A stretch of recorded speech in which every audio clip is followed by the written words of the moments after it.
I'd like to introduce our special guest tonight, Dr. Philip Goglia. Philip and I have known each other for about 30 years. 100 years. We've been practicing anti-aging. We've known each other since the 80s when we were both in the bodybuilding world. And Dr. Goglia has a PhD in nutritional science, and he's the president and founder of Performance Fitness Concepts. He wrote a best-selling book, Turn Up the Heat, Unlock the Fat-Burning Power of Your Metabolism, published in 2001. And he's now working on a new edition that's going to be coming out as a best-selling book. Phil has made dozens of appearances, probably hundreds on TV. Dr. Phil calls him the best nutritionist in America. He's worked with hundreds of celebrities, including many of the Marvel actors for the movies, and he's also worked with hundreds of professional and amateur athletes. Phil has an incredible practice. He's in really high demand. He's really done a great job of marketing his reputation, and he's booked from morning till night. And so Phil is self-proclaimed known as the food gel warden. Let's give a nice hand to Dr. Philip Goglia. So I'd like to ask Phil the first question, and then I'd like everybody else to participate. Yes. Yes, Philip. Talk to me. Okay. So Philip, we all know that all our patients have individual metabolisms, and we know that they would probably each do best on an individualized program that may include different macronutrient ratios of fats, carbs, and proteins. I know that you have a way of determining this called metabolic typing. Would you mind telling us about this? Here, sit over here so we can get you on the camera. There's kind of a backstory to metabolic typing. So there's lots of pseudoscience out there about it. Everybody has their claim about a metabolic type, be it through Mediterranean or geographical locations or even blood typing. I'm sure everybody's heard about the blood type diet. And though there are so many diets out there, like the blood type, which is written by a dentist. Yeah, he's a dentist and a land developer. Is that right? Whatever. So, so there's that. There's the blood type. There's Zone. There's Pritkin. There's the Ornish program. There's back in the day the Beverly Hills diet. All these diets ultimately kind of work because the person that starts it wasn't on a food program to begin with. So it's going to elicit some weight loss right off the bat just because of just sheer consistent caloric patterning. But way back in the early 80s when wheels were mostly wooden, there was a guy out here on the West Coast promoting high carbs, Pritkin, doctor, and he was having huge success with it. And Duke did not have a food program at that time. So I was an undergrad and a grad student at Duke. And Duke was a little jealous of what he was doing out here with coronary care. So Duke wanted a food program. A group of us said, okay, well, let's come up with one. We'll call it the rice diet. And it was essentially like Pritkin. We just kind of, we didn't reinvent his wheel. We said, okay, high carbs, a lot of veggies for digestion. We'll give them a fairy dusting of protein in there. So it was rice-like products, veggies, a little protein here and there. And we took our obese patients and our coronary care patients. We walked them on the Duke track, praying to the gods these folks would drop some weight. Because we weren't quite sure. And we did. We had a population of patients that were dropping weight. It was fantastic. We had another population of patients, they were falling asleep and gaining weight. And it was literally freaking us out. We couldn't figure out why. So we started giving him drugs. Obviously, the thyroid is screwed up. We'll give him some Synthroid or some T3. We'll figure this out. Or amphetamines. That didn't work out either. So they still had weight problems. So literally, like over dinner one night, we were chatting about tests that would indicate an imbalance in macronutrient utilization or absorption or digestion, call it whatever you want back then. So we started looking at lipid profiles, HDLs, LDLs, triglyceride levels, glucose readings, HbA1cs, and even hematocrit. And as we looked at these numbers, we discovered that the folks that were falling asleep and gaining weight and were just irritated with the amphetamines we were giving them, we were practically them diabetic. Like they couldn't use a sugar to save their life. We discovered that their coronary issues were not on the plaque building side of coronary care. It was on the inflammatory side. We were inflaming arterial walls. And we're doing that because of the amount of trigs they were holding and their HbA1c numbers, because of the rice we were feeding them. They had very high HDLs genetically. They had very low LDLs, like this great capacity to utilize fat and protein effectively. But we weren't feeding them any fat and protein. We were giving them veggies and sugar, or just sugar. So we pulled them off the rice. We gave them fatty fish and peanut butter and vegetables, literally. And they woke up, they started losing weight like crazy. So more than one structure was like an, really? More than one metabolic type? That's crazy. And then it hit us. It's like, well, if diabetes is a disease, why would you give that guy a high carbohydrate food program? It was kind of dumb science at the moment. It really hit us. Like, a diabetic shouldn't be on a high carbs. That's a bad idea. And then you look at his lipid profile and you go, well, geez, look at his HDLs. They're 68. Look at his LDLs. They're under 100. What a great opportunity to utilize fat as an energy source. Where is fat found? In protein. Well, look at that. He utilizes proteins and fats really well. We really have to watch this guy's sugars. Like, for instance, I am fat and protein efficient. If I eat a bunch of sugar, my trigs go through the roof. My HbA1c is all of a sudden sitting at 5.9, 5.8, you know, that predisposition. And if I eat more than like a cup of rice a day, I'm going to shoot postal workers and take naps. I'm like literally out of my mind. And it's what I crave. You know, usually you crave what you're most sensitive to. So sugars and me, we don't get along so well. And I feed off of fatty fish and almonds and almond butter and veggies for digestion and a very small portion of carbohydrate in my day. So we discovered general breakdowns for these, and you guys have a sheet on it, the metabolic types. So either literally is somebody is fat and protein efficient, carbohydrate efficient, or dual. There are other authors and scientists that have broken down metabolic types into literally 8 or 10 types of subcategories. But when you type through a lipid profile, and you're looking at LDLs, HDLs, and trigs, and VLDLs to a point, and HbA1c, and you've got 3 macronutrients that you're really working with, you can only come up with 3 basic types. Either you're going to use fats and proteins really well, you're going to use carbohydrates really well, or you're going to use a balance. Those are the basic types. And some folks have made it more difficult, but I'm not a big believer in that. I like to keep it simple because you're still dealing with chicken, fish, steak, turkey, and eggs, and veggies and fruits and starch. So it has to be relatable to a civilian who has 3 kids and a job and a husband or wife and all that. It's got to be made simple, like dumb simple. So that was kind of the genesis of the whole thing, metabolic typing. That's how it began, and that's how I started my practice. It's not sexy science, but I've been doing this since the early 80s when we completely kiboshed the rice diet and continued it forward, and it has just made complete sense. Like, yes, there are basic anti-inflammatory facts that we all practice as expert practitioners. We know that yeast, mold, dairy, gluten, probably not so good, highly inflammatory. So in my practice specifically, we say, look, one of the big aging triggers happens to be inflammation. So no yeast, no mold, no dairy, no gluten. Dairy in some instances, perhaps with the eating disorders and pregnancy and lactation, that sort of thing. But as a general rule, when it comes to sports medicine, sports nutrition, for us, dairy is like eating moderately hard phlegm. It inhibits utilization of other nutrients, it adversely affects digestion, it promotes gastric heat, it elevates triglyceride levels, and it inhibits oxygen use. That's why asthmatics generally don't consume any dairy or shouldn't.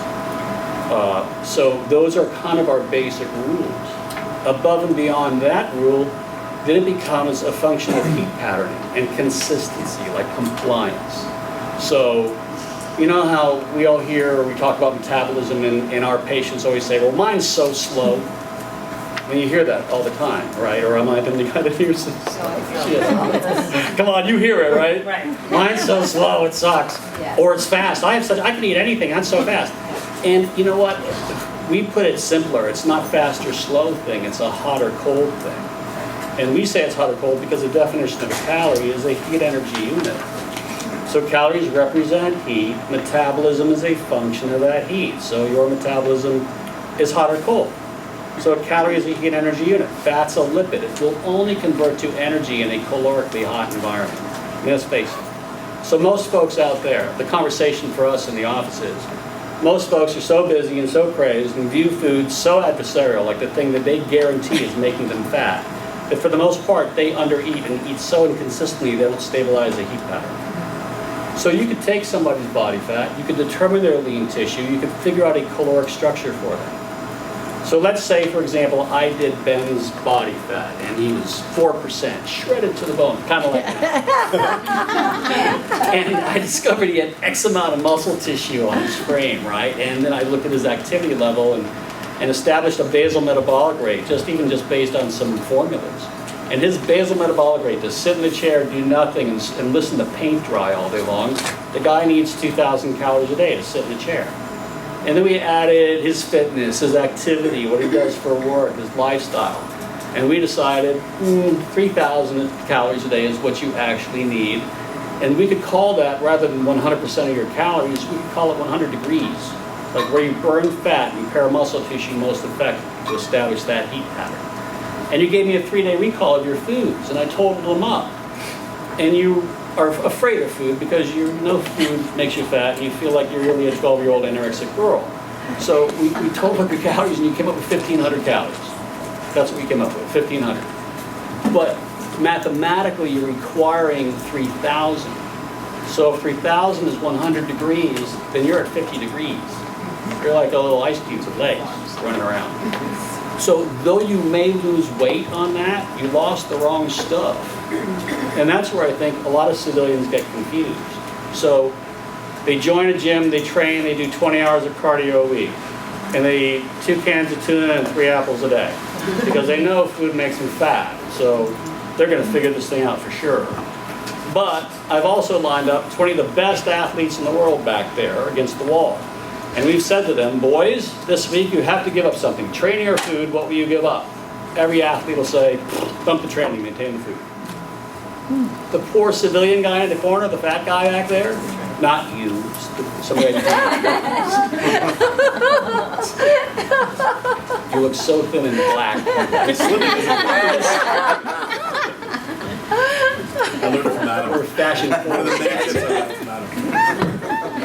So the guy behind you, the fat guy, he says, that's bullshit. You know, food makes you fat. I do 20 hours of cardio a week, 2 cans of tuna, 3 apples a day.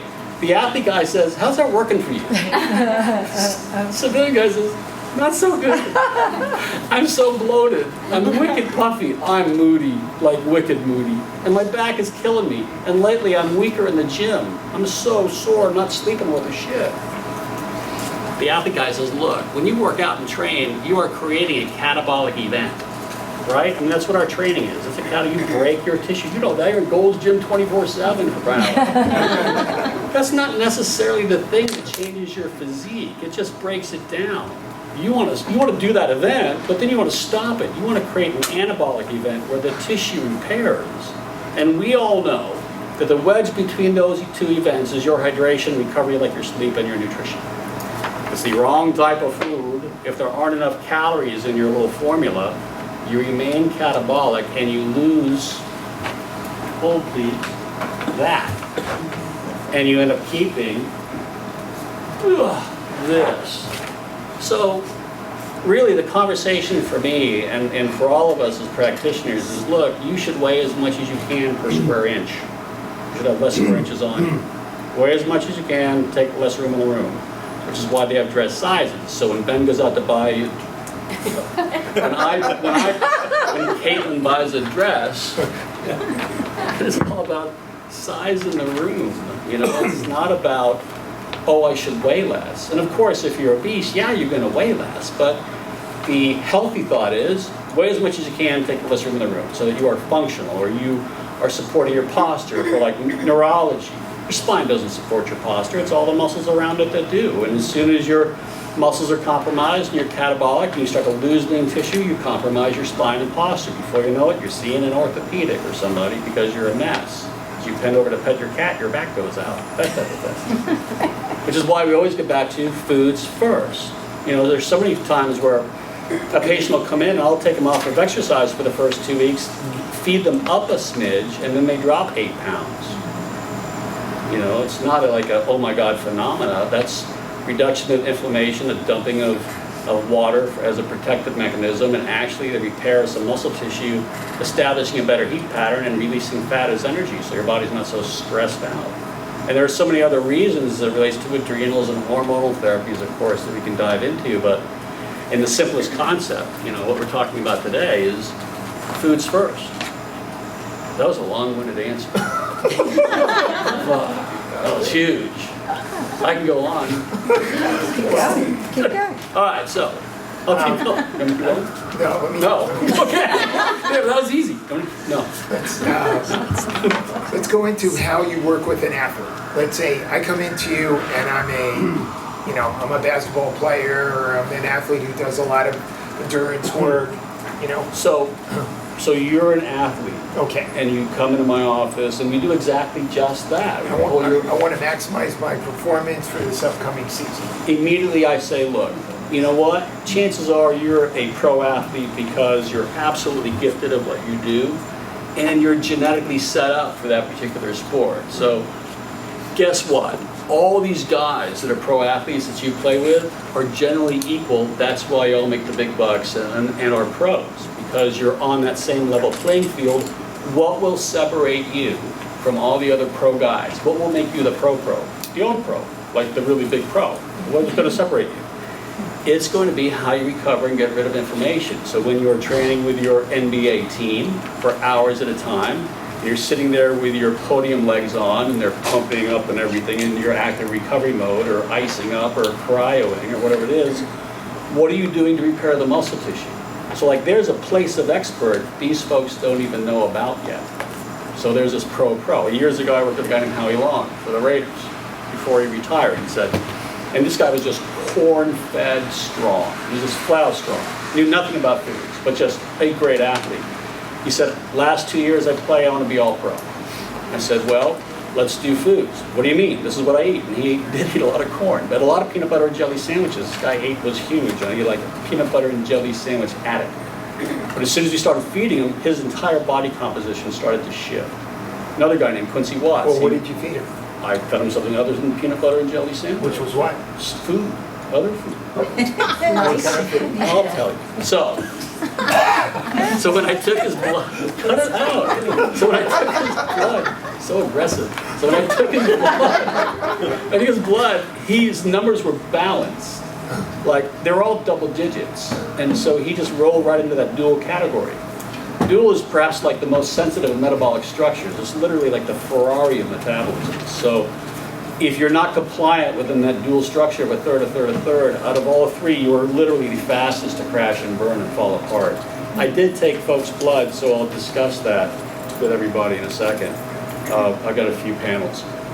So he required a lot of compliance, and so he got on board with it. The first thing we looked at were calories, like you as the NBA guy, okay? So we look at your calories. Oh my God, you know, for your level of activity, and because you're 7 feet tall, you need 8,200 calories a day or 7,000 calories a day to support your activity, reduce inflammation, promote repair. Oh, well, we look at that. You're eating 3,000 calories a day. You're a little 50 degrees iceberg with legs. You know, you're cool. Okay, so give me more food. I just can't give you 7,000 calories right off the bat. Your body has adapted to your 3,500 in this catabolic type weird-ass state that you're in. So how do we increase it? Food programs, what we've discovered while doing this at Duke and playing around with numbers, they have like lives. Like a pattern has a life of 7 to 10 days. At the end of 7 to 10 days, what we've noticed is that if you're really compliant with your food pattern, and there's not a hormonal or adrenal issue going on, you should be eliciting a 1.3% drop per week in body fat. At the end of that 7 to 10 days-ish thing, your food program matches your body composition. You're not going to change anymore, which is why you always hear people say, I started Paul's food program. It was awesome. I dropped 10 pounds. But for the last 3 weeks, nothing's happened. I'm going to increase my exercise and eat less. Not such a good idea. So within that week, 7 to 10 days, you dropped 1.3%. We discovered you added actually half a pound of muscular density. It started to get healthier.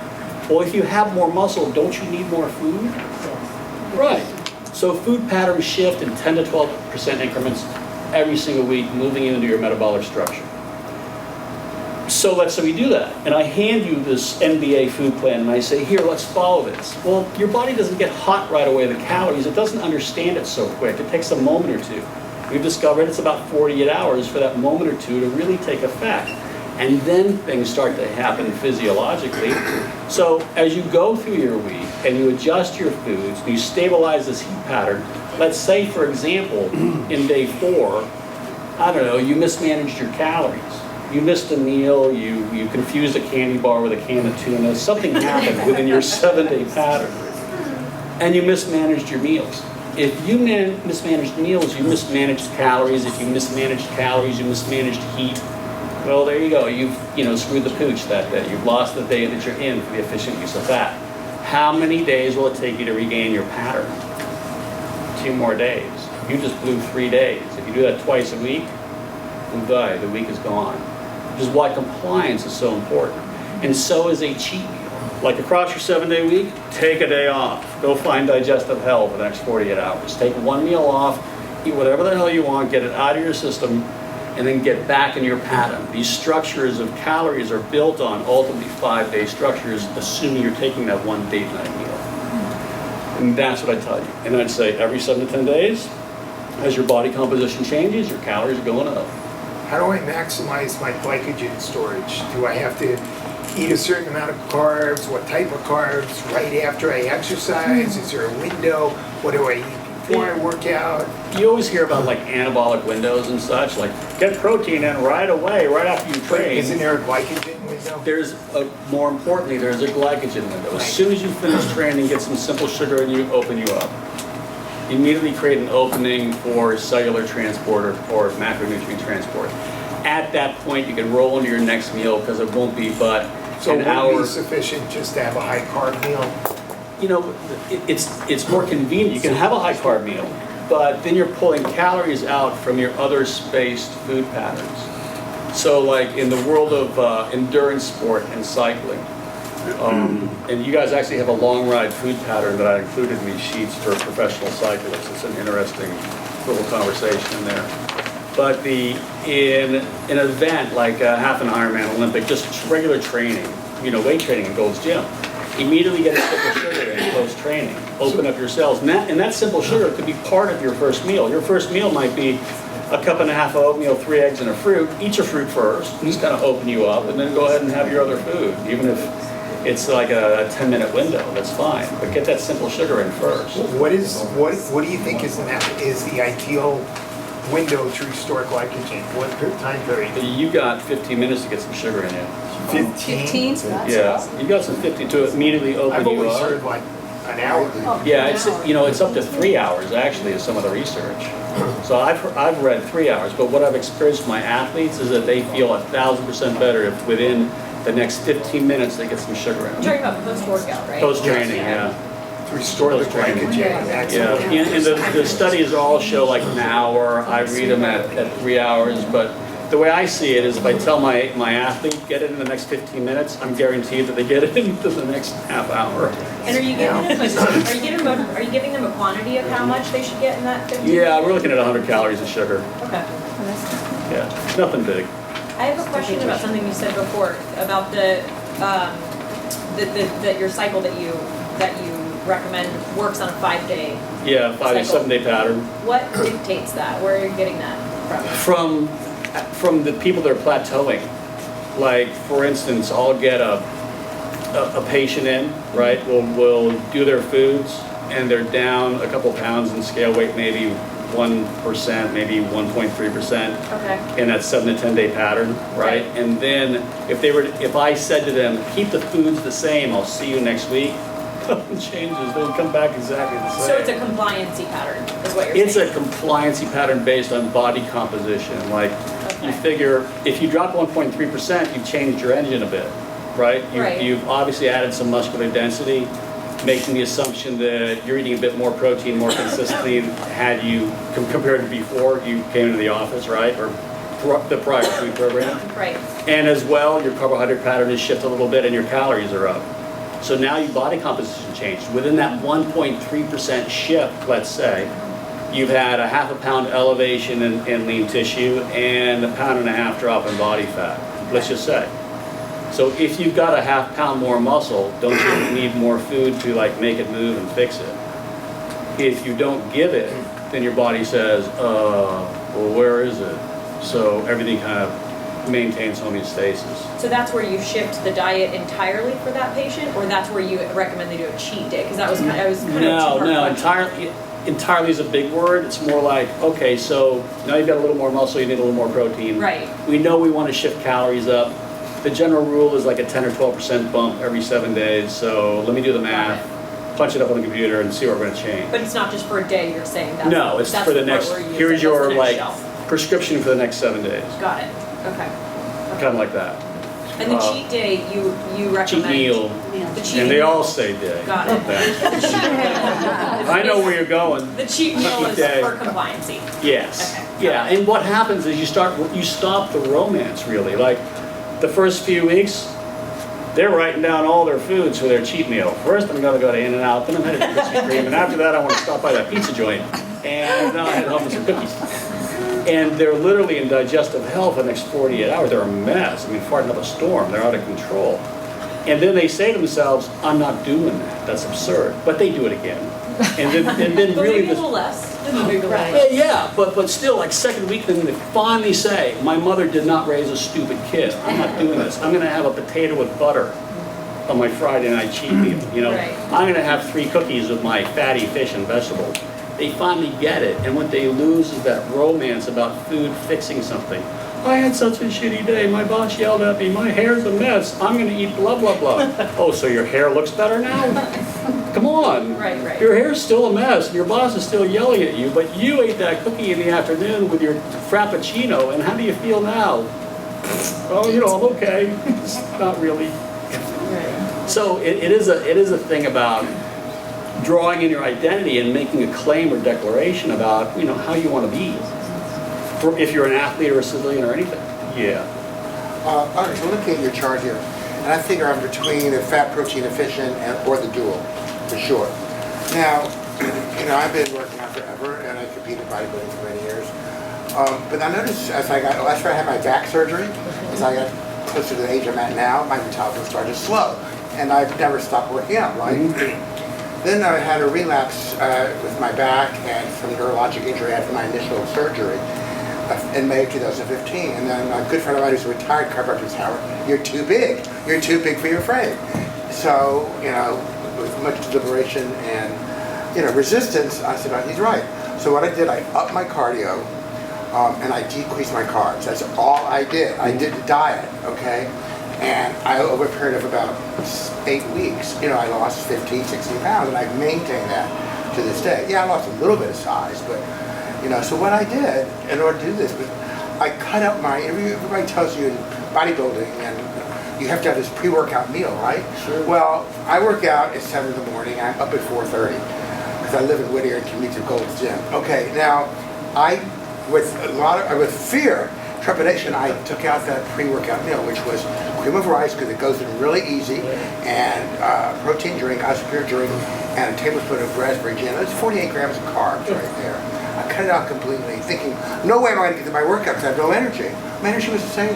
Because I figured if I ate well the day before, which I do, so my energy didn't change.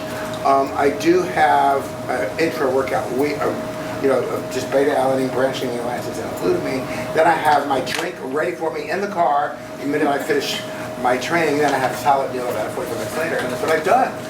So You need to be more compliant. You're just not strict enough, I think. we are our own guinea pig, and yet, Yeah. and my metabolism definitely changed with age. There's all. I think hormonal shifts have a lot to do with like metabolism changing with age. And then when you talk about neurology, so much of our spine and the nerves that come off that spine affect digestive health, Yes. how it relates to our brain. I mean, it's so complicated. There's so much there that we could have hundreds of experts in this room and discuss this for years until we start all dying one at a time, you know, without any real specific answer, because there's just so much there.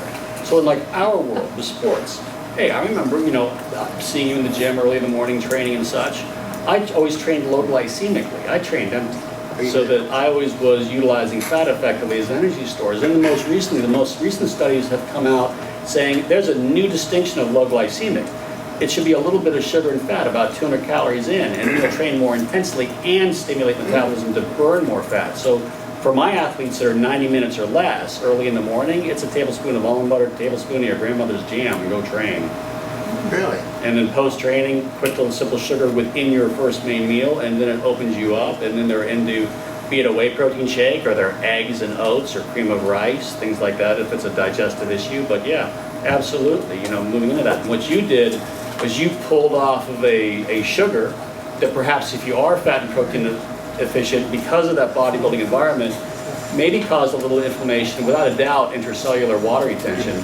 So you started dropping weight, and perhaps you maintained your calories, you didn't drop them because you added more protein. If you added more protein, you added more fat, so you still felt good because you were using that fat as an energy source. In fact, I think definitely I've added more fat. Yeah, and within cycling, like endurance sport, when we're out, and I race bikes now, I haven't been to Golds in quite some time, other than to tote my son in there.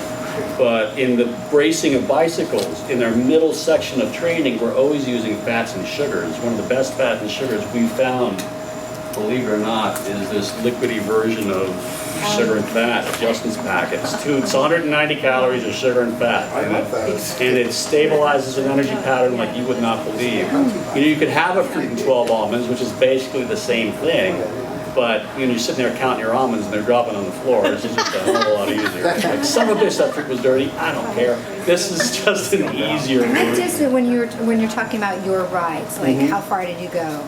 Because So- I used to use goo. Yeah, you know, so and that was, so you it got a was long great. life food pattern, which is interesting. Like when we work with these elite endurance athletes, we preload them. So the night before, these athletes, they decided to call this crap MASH that I told them about.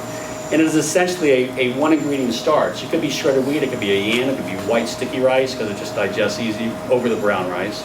It could be a sweet potato, you know, things like that. So it's a cup of that essentially, you know, an 8-ounce yam with a cup of applesauce dumped on it, a tablespoon of almond butter dumped on it, a tablespoon of jam dumped on it. They crunch this crap up and they eat it and they go to bed on it.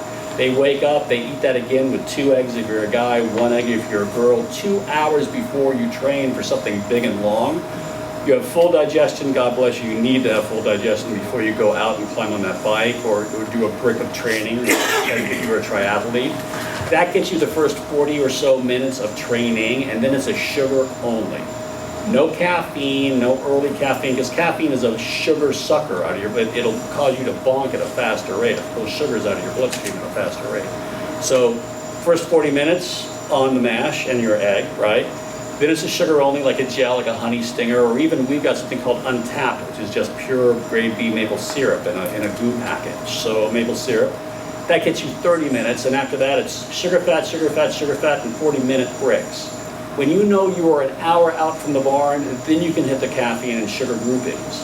The best sugar caffeine grouping that we've discovered is Second Surge. It's an agave-based caffeine gel, and it's very liquidy, so it goes down easy. You don't chew it, it's very liquidy. That gets you 30 minutes. When you're 30 minutes out from the barn, now another one. So Second Surge, home. Like my NBA guys, this is halftime. And they're rocking. And it promotes huge mental clarity and focus, stimulates central nervous system and knocks down your pain. What do you do for electrolytes for them? So electrolytes, we generally use Scratch Labs. We were using Osmo for a while as well. A nutritionist named Stacy Sims developed a line called Osmo, which is pretty neat, good and scientific. But Alan Lim kept it simple. He was Lance Armstrong's nutrition guy. Scratch Labs looks like... Why this particular Because electrolyte? it has a really simple baseline of electrolytes from dried fruits with added calcium and magnesium. How much potassium versus sodium versus, You know what? to include magnesium, to include So calcium? let's say you're a heavy sweater, we run a sweat rate on you. So there's a formula for sweat rates that you can easily pick up online. And if you're a heavy sweater, then we add a product called Sports Legs into your mix, which is basically a calcium and magnesium grouping. And if you're a girl, usually you're putting 4 capsules in there, which is a couple thousand milligrams of a calcium magnesium grouping. What ratio, 1-to-1, 2-to-1? It's a 2-to-1 ratio. And then we also, for heavy crampers, there's a new product out there called Hot Shot. What we've discovered is, or originally we thought like using an emergency packet, which I do have here, super underrated. But if you tear one of these things open, pour it underneath your tongue, swish around some water, generally the cramp goes away. And we always thought it was the B-complex and mineral density in it, but it's not. It's the taste.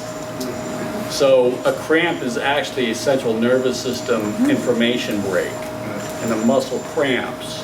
So a little packet of deli mustard, yellow deli mustard, back in the day they would use pickle juice thinking it was the sodium in the pickle juice, but it's not. It's the flavor, and it interrupts the central nervous system message to the muscle, and you stop cramping like that, like in a nanosecond. So yeah, so when you see like a triathlete, and Ironman, like this weekend, I must have 9 pro athletes at Kona, right, doing the Ironman Kona.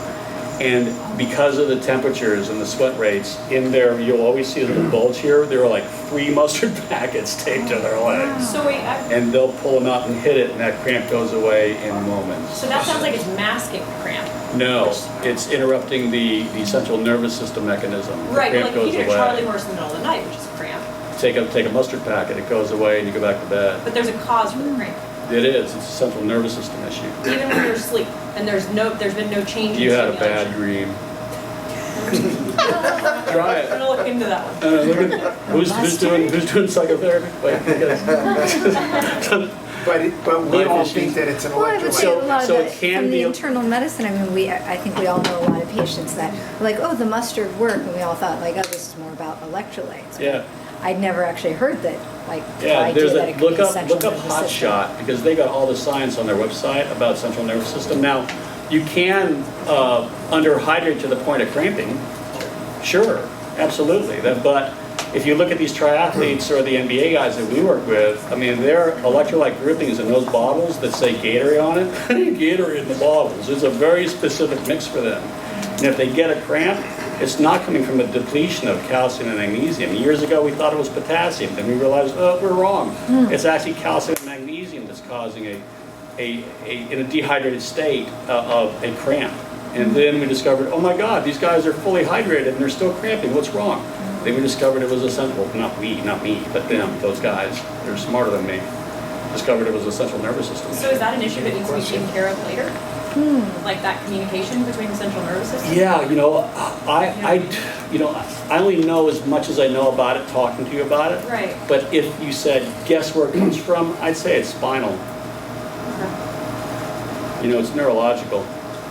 That's my guess. No, it makes sense, because like if you're an athlete, there's constant stimulation and, Yeah. and overuse. Show overuse. It's like Yeah. overuse syndrome, and it's coming from some disruption of the consistent flow of information back and forth between your spine and the muscles. Right, It's and in gotta an be. event, an athletic event, that's when Right. everything would be at its. So you would probably Right. do some of the very specific kind of breath techniques where you're, because that causes a Yeah, shift it in could be the breathing oxygen too, dioxide. again, especially triathletes, they're in 3 different postures. So they're in a swim posture, they're in a cycling posture, and a run posture. And with the races that I would do at times, they were ultra endurance races, so I would throw down 250 miles in a race. And my posture would start to really take a shift, when I'm still 70 miles out. And I would notice, I would get cramps. And it was because my posture was shifting and my central nervous system was a wreck. So I would hit that mustard and it would go away like that. And before mustard, I was using those emergency packets, but I was eating a ton of them and frothing like a dog. So you want to play a practical joke on somebody, put one of those in your mouth and lay on the ground. Awesome. But it almost seems like there's a certain chicken and egg factor as it relates to it. Yeah. When you activate the actual bitter receptor sites in the tongue, you're activating parietal cell production of stomach acid, you're acting gastrin, you're doing CCK, you're doing secretin, and maybe there's a utilization factor from the tongue right to the nervous system that's going back and forth between the digestive function and allowing you to be able to utilize, even at a cellular level, the utilization of the magnesium within inside the cell more effectively. Because I don't know, I would agree. That sounds so much smarter than me, I'm in. That sounds great. Yeah, I mean, I get it. It's just, it's Because that we're dealing with complicated. calcium-magnesium balances all the time. Right. Okay? And all of a sudden, the utilization was uptake much better, and you were actually allowing not only the stomach to work, but the actual, the duodenum to be able to absorb more efficiently in regards to the inorganic So magnesium. let me ask you something. That's interesting because I got one female pro triathlete that we used the hot shot stuff on and mustard, and it wasn't working. So then I gave her a pharmaceutical grade probiotic, and it worked. Yeah. And she wasn't cramping. Yeah. Well, I mean, there's a lot of different possibilities as it relates to that. Yeah. First of all, we know that the So probiotics. smart. Go ahead. Sorry. We know the probiotics are mostly utilized within the ileum, ascending colon, transverse, and descending colon. There's not too much of good bacteria found in those areas, but the probiotics do have effects as they're going down through that area. Okay, they can have effects which are inflammatory. They can have effects which can be helpful to the jejunal area as well as the duodenal area. So that's a possibility. Do you, There you go. I agree. Yeah. I have a couple questions, but about the mustard. do Is you it okay that actually- people talk still? I'm just making sure. You're so aggressive, Anita. Do you actually eat the mustard? Yeah. You have to swallow it. You can't just like get the taste. Well, I and don't spit it know. out. Oh, I mean, yeah, somebody's eating it. They're looking for the burger. So I'd like to just say, well, I have no answer to this, and I talk to people much smarter than me about cramping, and haven't gotten neurology guys, and haven't gotten really good answers about that. But the instantaneousness of the mustard being, it's not a digestive issue. No, That is much it's a more central taste. nervous system, Central nervous brain-based system, issue. right. And so in order for a muscle to cramp, it means that the ventral horn cell has to be firing off, or it's not being inhibited properly, right? That's what causes the muscle to contract, is your ventral horn cell has to fire off. So there's something in that stimulant that must be causing central nervous system to come down descendingly and inhibit that ventral horn cell. Pickle juice Yeah, to do it. Wow. Now You know, there's a back in the day. connection with the brain and the central nervous system in the gut, which is Yeah. Well, fairly the new. That's like, But there may be a series of events that does happen that actually holds, that disarms the actual spasm and then holds the spasm disarmed. Right. Okay? So there may be a series of events which start with what you're talking about there and are reinforced in regards to the actual central nervous system affecting these other factors, intracellular, extracellular factors, and possibly later on some factors as it relates to absorption to the gut. right, like, I agree, I think it's something that happens quicker that's neurological, because it's gonna take too long. No, it's for literally it to- all But I think it instantaneous. would prevent the cramps Taste goes right maybe to your from happening, brainstem, right? correct? So the Right. brainstem is also, if you look at that, it's the center of the vagus nerve also. So you're going to affect digestion. You're going to affect a lot's going to happen when you stimulate, Right. which is why we can have such profound effects with people like just gargling or moving their eyes, right? We're stimulating brainstem, which then affects cortex. But the instantaneousness of that response of whether it's mustard or something disgusting or vitamin C speaks to, it has to happen something preceding digestion to me. Right. Right, like it's a sensory input, It's a something, sensory it's not input, something, exactly. yeah, but that makes Yeah. sense. And that's some of the good information on the Hot Shot website, which is cool. Check it out. Yeah. Can I ask another question? Yep. You're talking about the perspiration rate, Sweat rate. sweat rate? So- How is that determined? So sweat rate is determined actually by taking your weight before and after, and then the amount of water you ingest, and then subtraction or two, and then you got how much water you need per hour. It's a sweat Oh, rate okay, hourly. it's just that, okay, so you're not looking at like the concentration, Right. the fluid What- loss, whether, how much electrolyte? Correct, that's a whole Correct. nother Okay, test sorry. that I don't have access to. But Okay. there is I thought something you had something really interesting, real quick, about water and training and athletes. So many times you'll see an athlete go out with both their water bottles filled with electrolyte replacement. Right, that was a good shake of your no. Yeah. So in order to establish a sweat rate, you gotta give your body something to sweat with, which is just flat out water.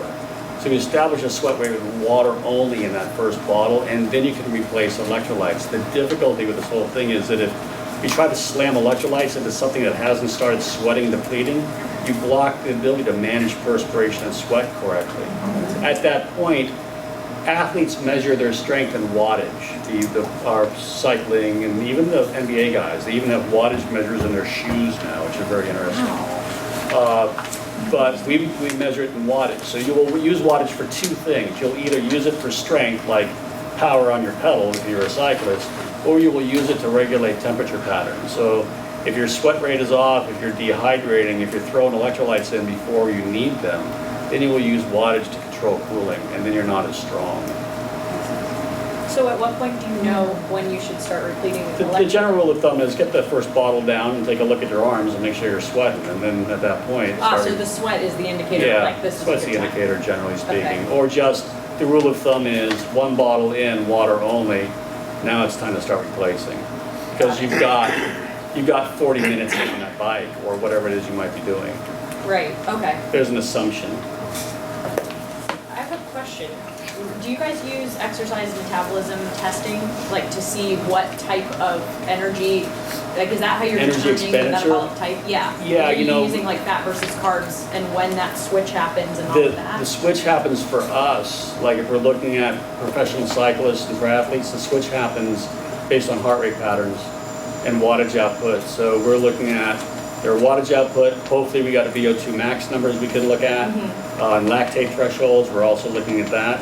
And we're watching those lines cross. And when they cross, we know at what point the output becomes sugar only. Because the output is so extreme that they're just slamming sugars. And at some point we know that at a given amount of time, they will out-pedal their ability to return sugar to their system. So they have to use the fat. Right, okay. Do you typically find that the outlier professional athletes that are sort of like born with that innate ability to just be athletic from the get-go Yeah. are utilizing fat first and then carbohydrates, or like they're switching it, They switch. they're more efficient They're at just more using that? efficient, and that for some reason their body knows how to manage that heart rate. You know, like I've got a unique heart rate. Before, when I first started cycling, my drop dead heart rate was like 183, like drop dead, stop pedaling, you know, careful. And through the use of adaptogens, some of the sports science stuff we can get into, like cordyceps, rhodiola, calcium pyruvate, they're adaptogens that allow me to utilize, or anybody to utilize oxygen more effectively. My drop dead heart rate became 226 with a 15-second hold before I started to go blind, and I'm 58. Right. So that was huge for me. So with a resting heart rate of like 52 beats a minute and my max of 226, that was an extraordinary shift with the use of adaptogens. And did you see any adverse effect in using adaptogen? No, not at all, not in the least. It was awesome. Other than that heart surgery I had in the ability. But no, see, other than that, it was absolutely fine. I've been good. No, I just wondered. No, I'm just saying. Did I say that out loud? Yeah. I did say that out loud. Howard, do you see, as a cardiologist, do you see any adverse effects of using adaptogens? No, we use adaptogens all the time for adrenals and things like that. No, I don't see any, I mean, that's an incredible variable heart rate. I mean, Yeah, pretty no, cool. it's Yeah, huge. I was- It I really was was like, what's crazy. the catch? Like I would see it on my Garmin, and I would actually have to show the cyclists that I worked with. Like I actually had to show my Garmin because they're like, oh shit, no way, is it possible? And they'd see it like, wow, it's nuts. And I think it does come from like years of different types of training. I was an All-American wrestler at Duke, bodybuilding for years, you know, in the gym, and then I played rugby for 12 years. But I've got a variety of different athletics underneath me. Not that I'm a gifted athlete, because I'm not, but my body's adaptable. I'm a 3-time cancer survivor, so I don't know, for some reason my body adapts. It's really crazy. well. I'm working with this, I don't even know what you call him. He's in Santa Monica. I guess you call it a neuromuscular guy. So I'm Yeah, doing neuromuscular stuff. therapy. Yeah, but I'm working on a power plate, and I do a circuit of like 5 different exercises, and then we do Jenkins ladder for like 3-minute intervals. There's 2 different circuits, and I do it 4 times around. So in about 20 minutes, I'm like sweat buckets. Talk about, I mean, that's more than, I mean, I do an hour of aerobics and I get nothing out of it. But you're stimulating your central nervous system. I think you could probably speak Yeah, to that definitely, on a yeah. power plate. Oh, everything's working. It's huge output input. It's huge muscle- amount of It's output, also a huge muscle output. recruitment. Yeah, It's just, yeah, yeah. well, There is but there's dangers to that too, right? I mean, you exceed your metabolic capacity, you crash Sure. somebody's brain. You crash somebody's brain. There are weights out, dumbbell weights, that are actually vibrating weights, which are very interesting. And you can increase or decrease the output of the vibration as you do your curls or lateral raises or flat bench flies. These things are a trip. talk about fatiguing and then just crushing. Yeah. Pretty interesting. LeBron James, in getting ready for this NBA season, was training in a very low-carb, kind of paleo-type program. And he lost a bunch of weight, and And he then, got fat. right, so I heard a whole discussion on this in, And I work with Kevin Love. Okay, He so- didn't get fat. He's his teammate. so I was listening to a whole discussion on this. Chris Kresser is Revolution Health. He's a paleo guy, and he was saying that if you eat low carb and train hard, you force your body to create more mitochondria per square inch of muscle. In other words, become more efficient at creating energy with less carbs. So if you do that for a period of time, and then you increase the carbohydrate intake, now you've got more mitochondrial density, and now you've got the glycogen restored, so, you know, you're getting this, like, super compensation. That's a bit Does that like make any sense? a smidge. That's like training low glycemically for 90 minutes, but you can't do that for an extended period of time. You'll bonk. Like, if that were really true, then cyclists would be able to train in a low carbohydrate pattern for an extended period of time, and they're triathletes, they're swimmers, open ocean swimmers. They can't do that.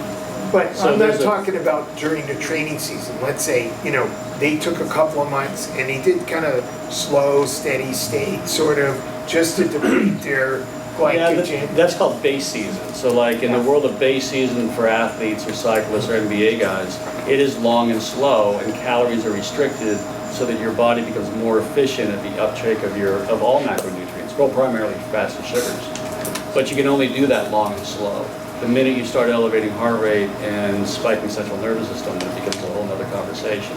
The risk is that if calories drop too low, then your body will start hoarding as a way to adapt and protect Right, itself. but when let's you say you start keep the reloading. calories the same. calories You are just high, You just yeah. replace fats with, Replacing you replace sugars carbs with fats. yeah.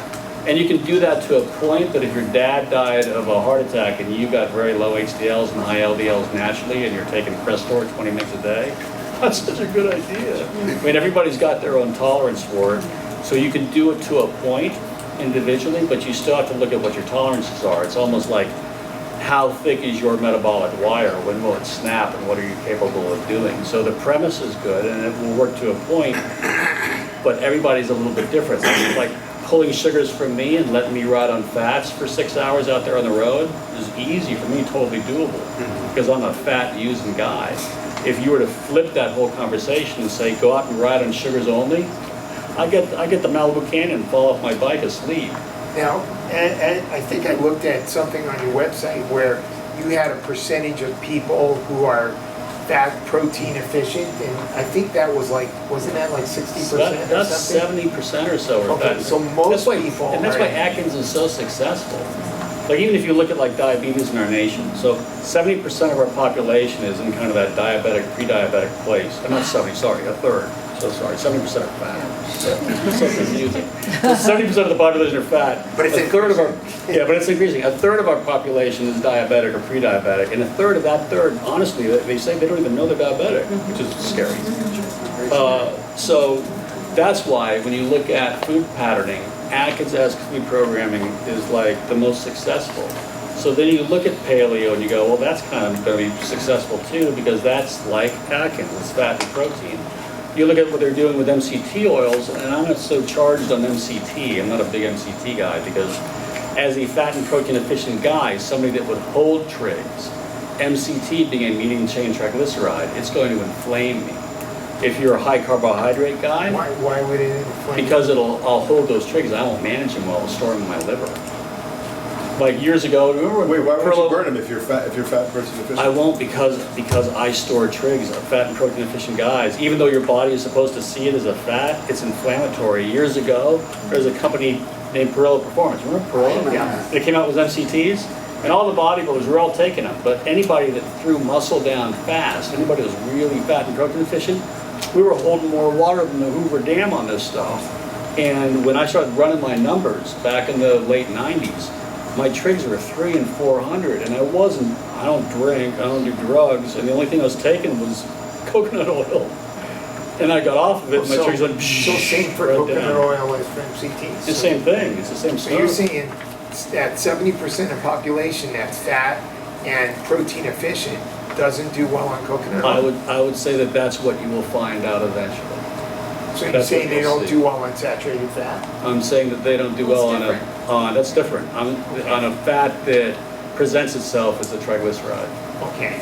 So that makes sense because there's a lot of people that go on like a high, like the bulletproof coffee, Mhm. right? Yeah. And they think like, this is great, I'm not hungry. And I'm like, yeah, because you had 300 calories worth of triglycerides in your coffee.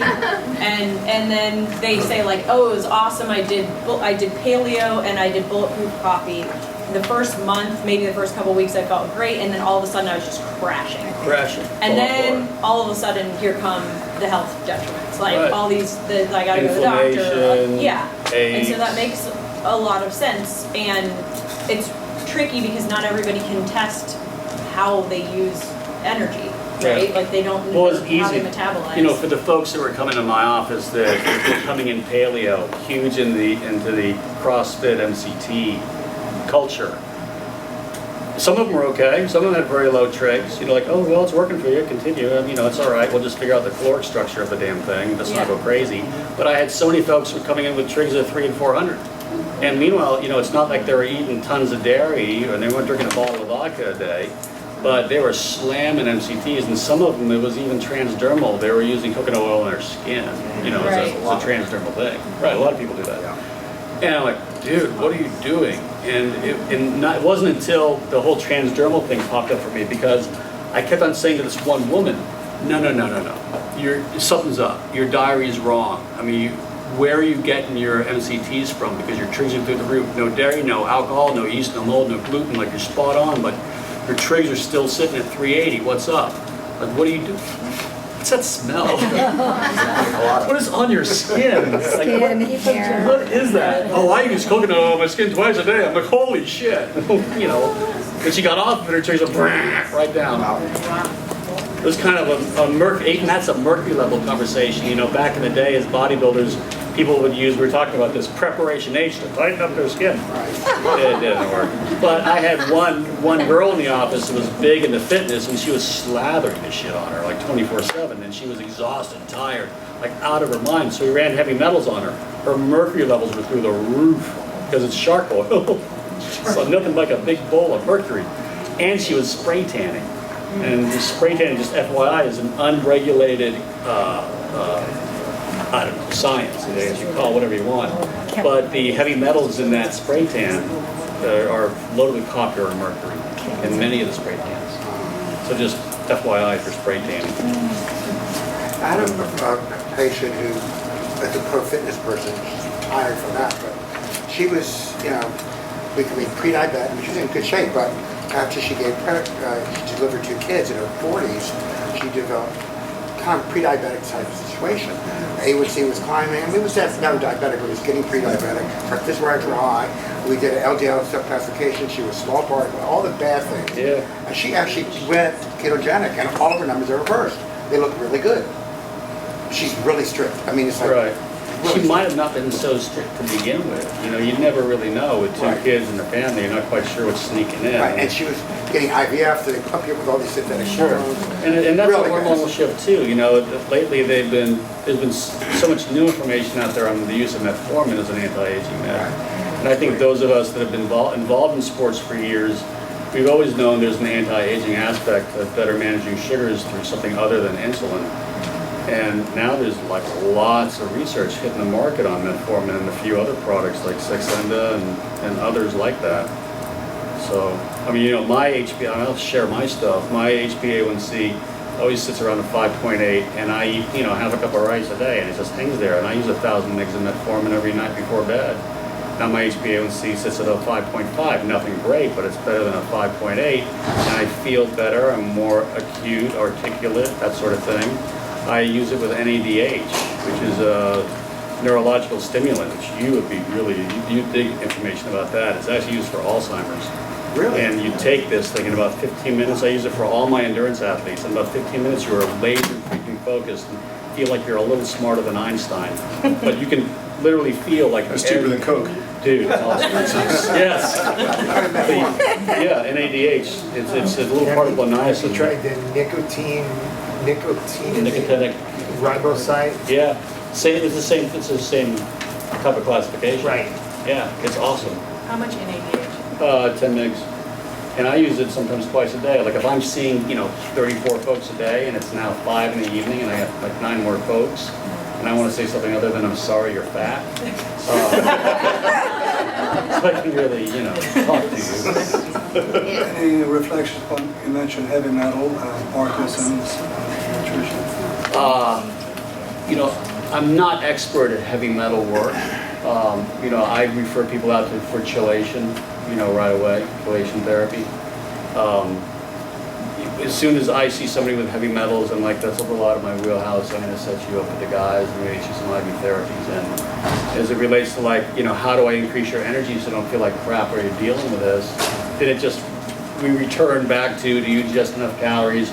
Are you consuming anything that inflames you, any yeast, mold, gluten in your food program, any dairy? And we just start moving, are you loaded on a good B complex vitamin to help support central nervous system and energy patterns? Or would a vitamin C drip be beneficial? Little alternatives, things like glutathione therapies. We are big into glutathione therapy, as even in anti-cancer and currently in a chemotherapy environment, we use a lot of glutathione and Myers cocktails. How do you determine protein needs for athletes? We start with a baseline of 1.3 grams per pound of body weight and then work our way up. Does it depend on the type of athlete? Yeah, generally speaking, we're always looking at just what promotes an anabolic environment for tissue repair. We start with that number based on their lean tissue. And then if the athlete says, I want to be stronger, then we start bumping their protein up in like little 10% groupings. And literally, it sounds weird, and this is so off the beaten path of like appropriate nutritional dietetics. But there are some athletes, the best time to repair muscle tissue is when? Like when your body isn't doing anything, when you're at rest. So that's really your biggest protein meal, so you've got time to digest.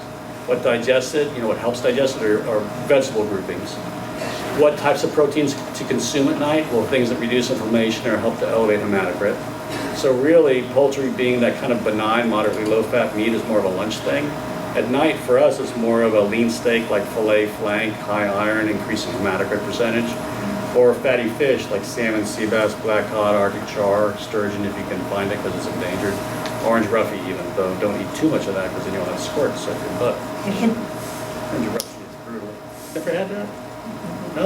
Yeah. Yeah, you've had it, right? Orange roughy was actually listed as one of the most mercury-free fish at one point. Right. Now it's just horrifying. Yeah. It's really high. That was really hot.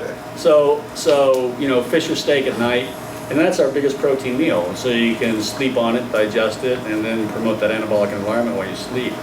The fatty fish, those omegas, promote a deep REM sleep. So if you deep REM deeper and longer, your body releases more growth hormone, you burn more fat, you repair muscle tissue at a faster rate.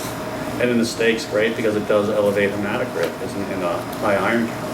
Now, you mentioned that to me when we had a conversation prior to this meeting about the omega-3s creating REM sleep. I tried to find some literature on that. I couldn't find any. It's European. There's some, I'll have to get it for you, but there is some German research on omega-3 and deeper sleep pattern. Also, in regards to that, if you really take a look at it, serotonin is responsible for 3 of the different parts of the 5 parts of the cycle.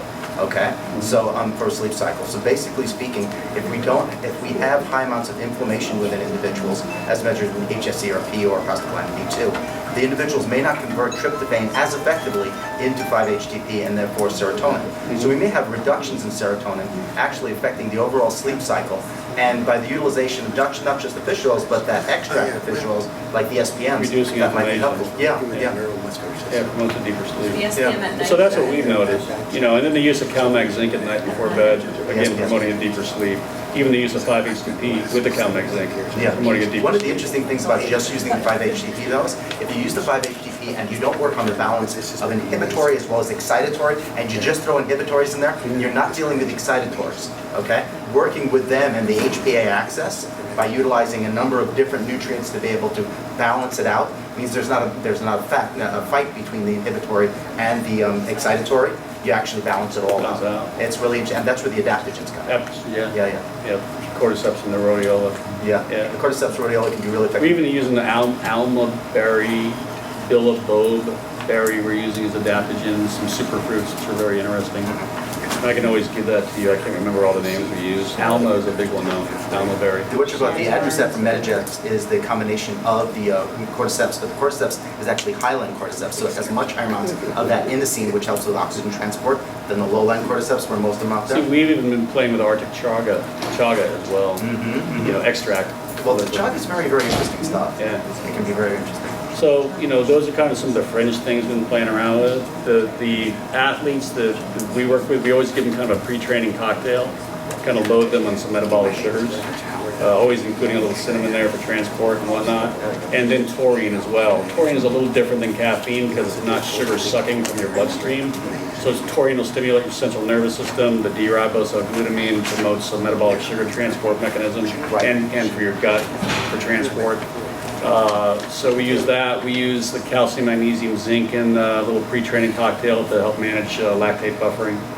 And they'll use this cocktail about 20 minutes before they go out. They'll use it with something called Optigen HP, which is a high cordyceps product.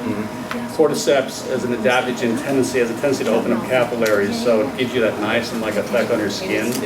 So you've got to start cycling or getting out there and doing your sport pretty darn quick, otherwise you got red ears and you're wicked sensitive, you know, your skin starts to take off. And then because of the taurine, you need to get on that bike quick or start training because you'll start folding clothes or cleaning your house.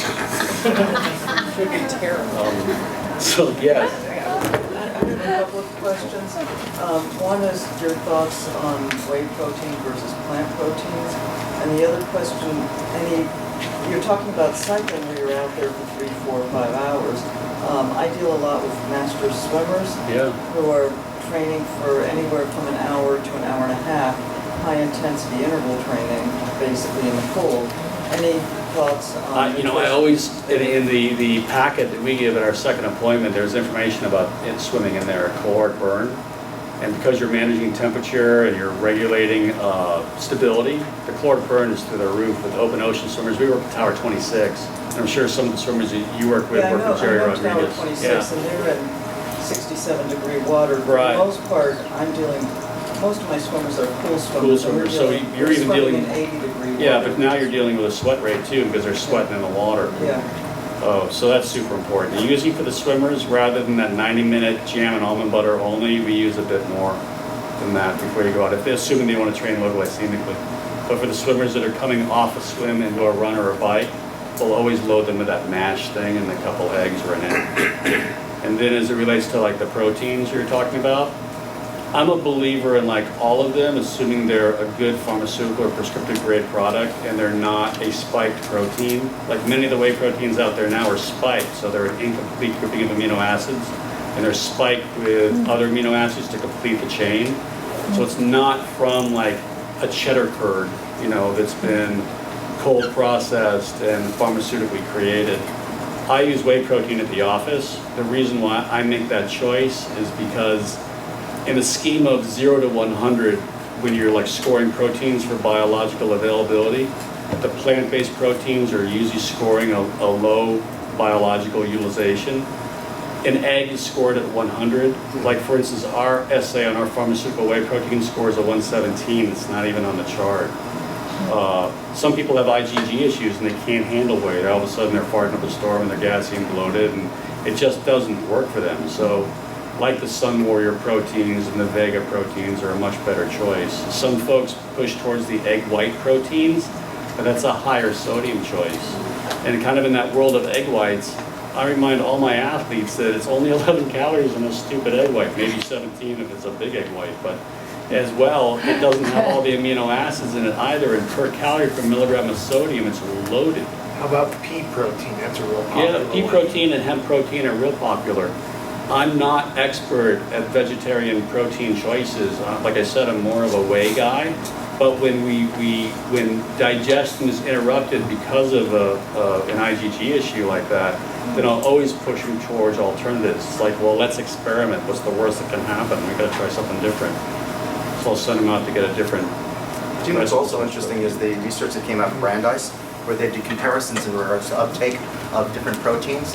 One group was actually the whey protein, because of the standard, and then the other group was the specific ratio of P to rice along with branched chain amino acids with an emphasis on isoleucine. They found out that it was absorbed into the bloodstream, it was absorbed into the actual muscle as effectively as the whey if an individual had absolutely no blood sugar issues. But if they had any blood sugar issues, the rice and P combination with the emphasis on the isoleucine was 37% better absorbed than a high biological value whey. That's interesting. It was very interesting, but they did spiking on it, obviously, with the branched chain amino acids. Yeah. But the ratio is very interesting on that. Yeah, and I remind folks too, like with the vegetarians I work with, I still remind them that you might create amino acid structures with bean legume combinations and such, but it's still in a base of sugar.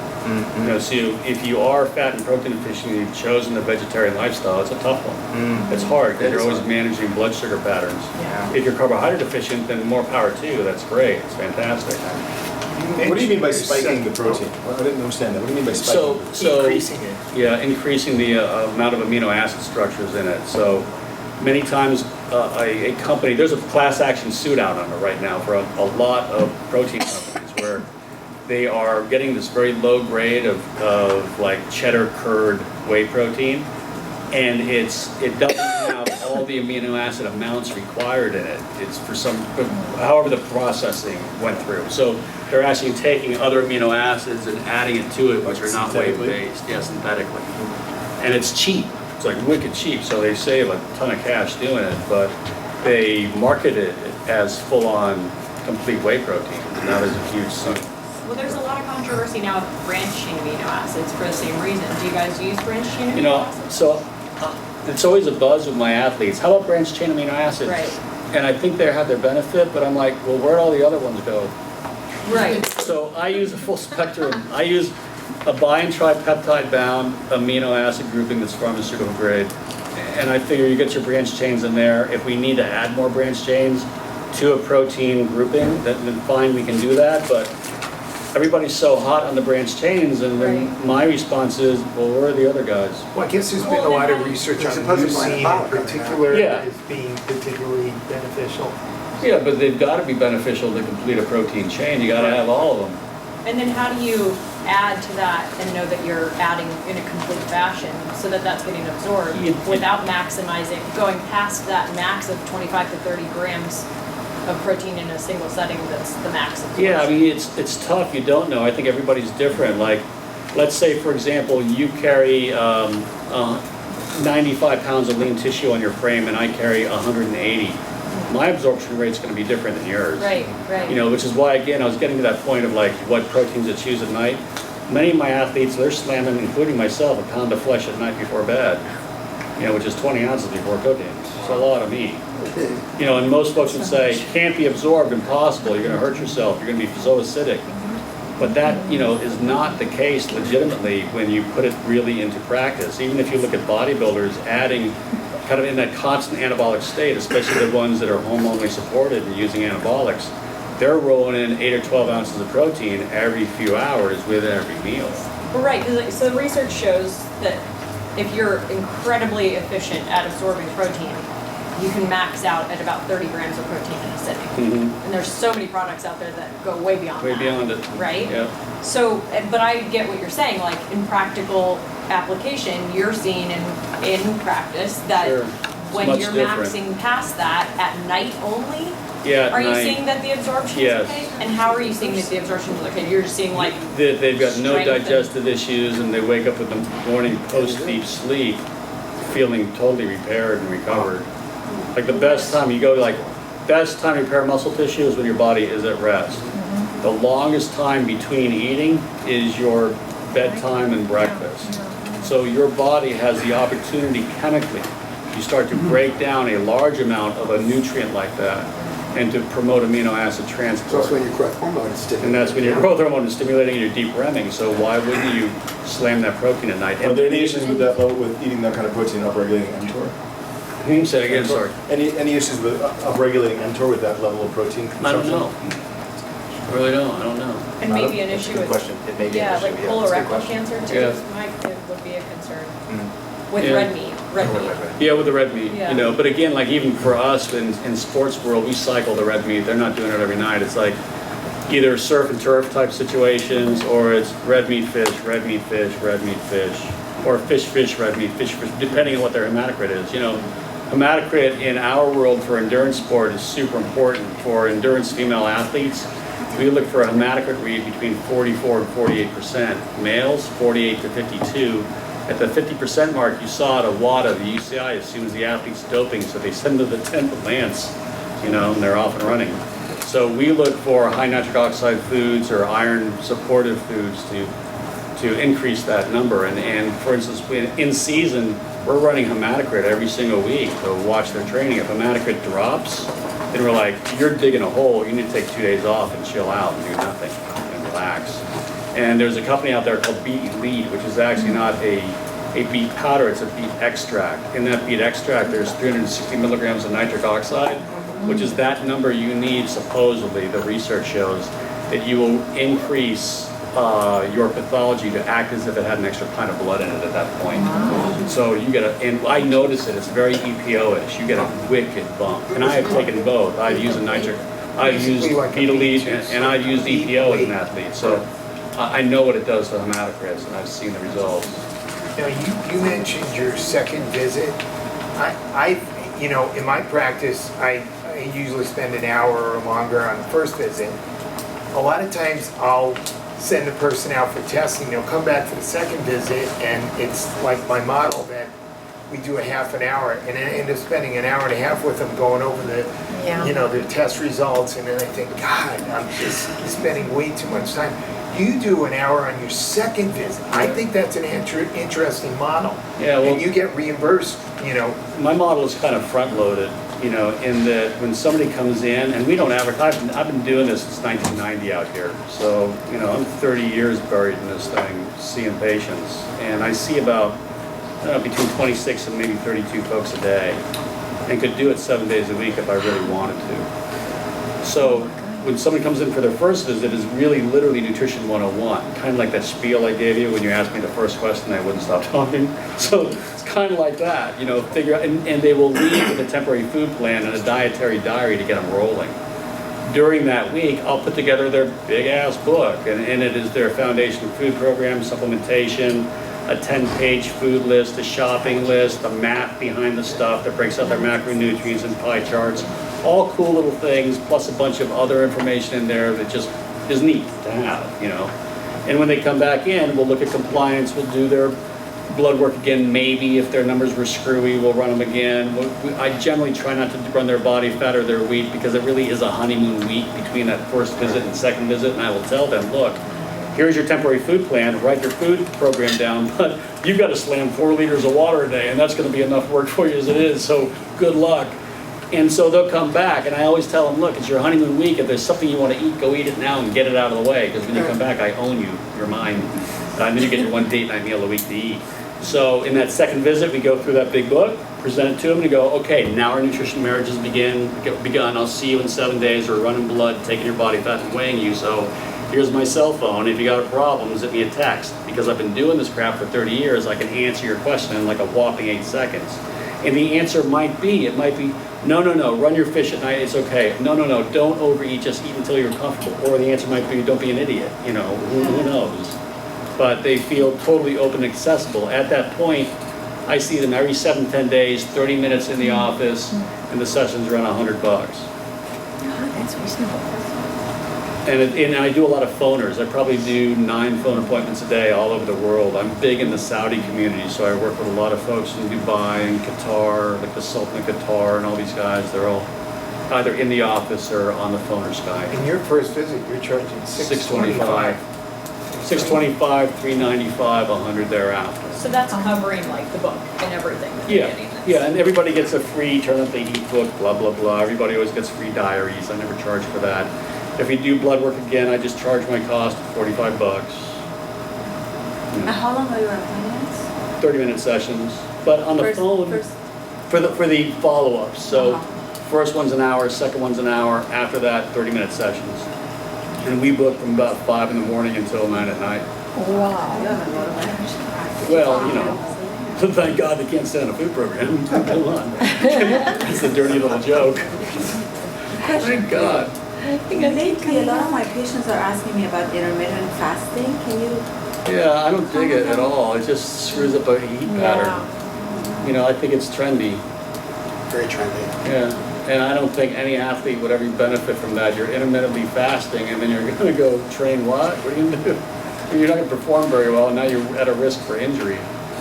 The patients who are having difficulty losing weight initially, you know, the way I've been reading about it, and they're saying that, you know, in the morning you're going to stimulate the growth hormone because cortisol level is up. So Right. it's that 8 But what happens p.m. if you to have 12 what happens if you have reverse cortisol and you got it at night? Then what happens? Are you to talking about Really, patients it's that are gone. athletes only? No. Okay, No. so that makes a big difference. Yeah, it does make a difference, but I still don't believe in starving people. I see people starving themselves every single day. There's not a person that doesn't walk into my clinic that doesn't have an adversarial relationship with food or some identity issue about their physique, you know, honestly.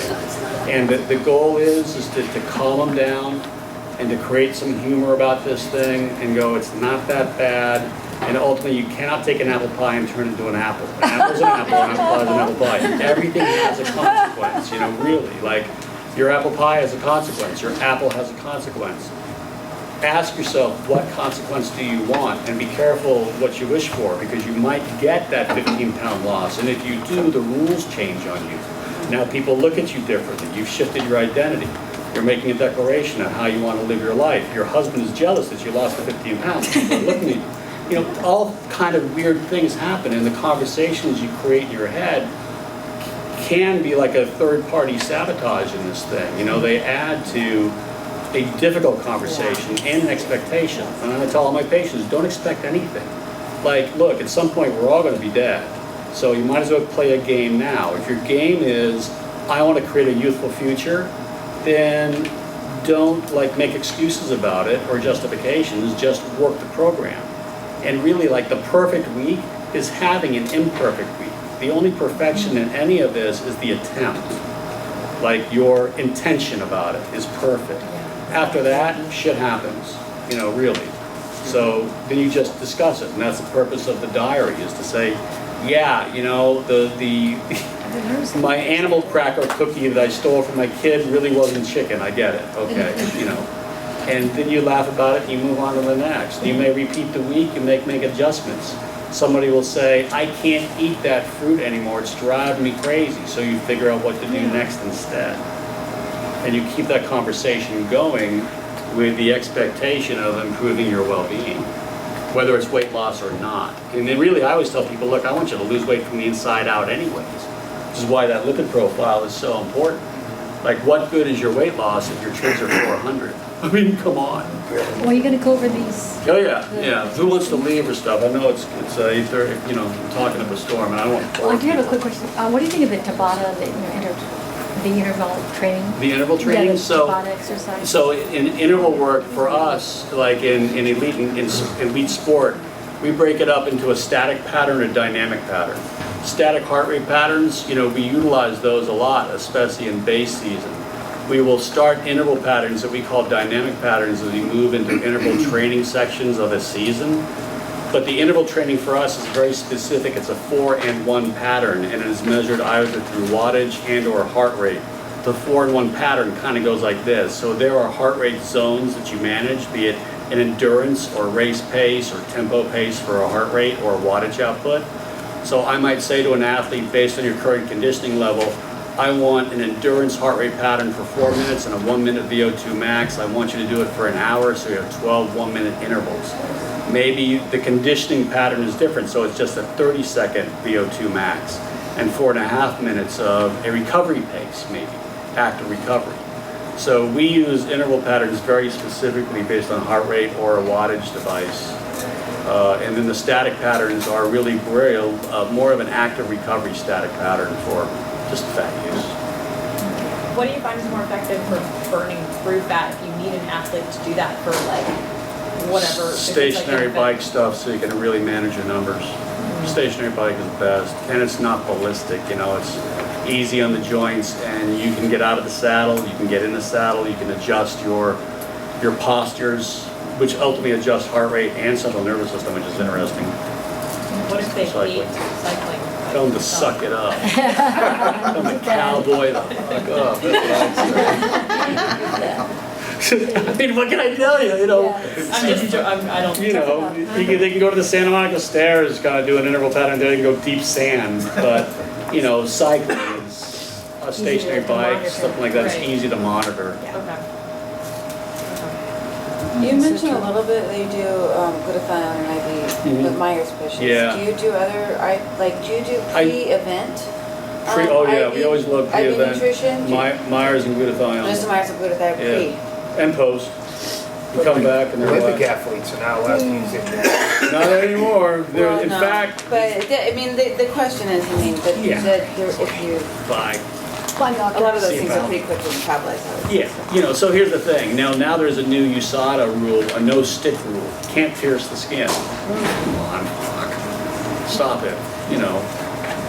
Then they're even trying to promote that no stick rule in the NBA, which is really interesting. And we've got a number of NBA athletes with waivers that have low testosterone, and they're on testosterone therapies. No. And what we've discovered recently, some of them tested positive. They got popped for something called testosterone undecanate. And the supplier that they were using for their pharmaceutical testosterone, it was tainted. And some of our athletes were freaking out because they're like good guys, totally do what they're supposed to do. They take their anastrozole, they take their testosterone. They, you know, guy knocks on the door to run their blood and they get popped. They're like, no, you tested positive. I'm like, what the hell? You know, one actually was interesting. It was even like a vaginal cream from their wife. Wow. And they tested positive for it transdermally. Yeah, it's crazy stuff. But you know, and those are some of the things that we run into the office. So we keep it very open. You know, really comfortable, kind of like a pillow. I've been out here since 1990. I moved out here from Savannah, Georgia. I still have patients that come and see me that I started seeing in 1990. No. They pop in every 2 months just to shoot the shit and see how my kid's doing, literally, and take their blood, you know, see what's up. It's funny. I love it. You know, and then as kind of a close to all this, it's so nice talking to you guys. It's a huge honor for me. Like when you called me, so when Ben started this whole thing, he would always put me on the list, like, come. Dude, I can't want people to see some hose. And I gotta get home to my kid and feed him.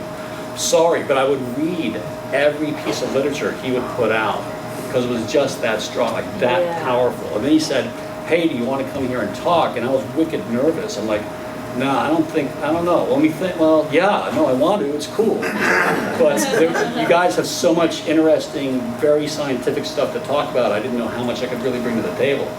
But I appreciate it. This was great, Phil. And I really, you know, you guys. Yeah. That was great. You guys are fantastic. So Phil, what are your toys back here? Okay, so the toys. So this is a Klestek machine. It runs lipid profiles. It's easy to do, move like that, and a hematocrit reading. So I ran some folks' blood real quick. So let's do. Oh, no. It's just amazing. Ben, this is Ben's first. Ben. So total cholesterol doesn't mean anything. We all know that. It's like an empty, meaningless number. It's like Tokyo conversation. The medical community says keep it under 200. The performance community says 100 plus your aging. So you're at 154. Great number. It's like better than your age, right? How old are you? 58. Yeah, so am I. So that's perfect. 154. HDL, it's good guy fats. The medical community says 35 is considered zero. Higher the better. Elite athletes are happy when they're over 70. You're at 61. Sick number. That's great. Then you take a look at the ratio. How many times does my HDL go into total cholesterol? For us, that's an efficiency ratio. Like how efficient is your body?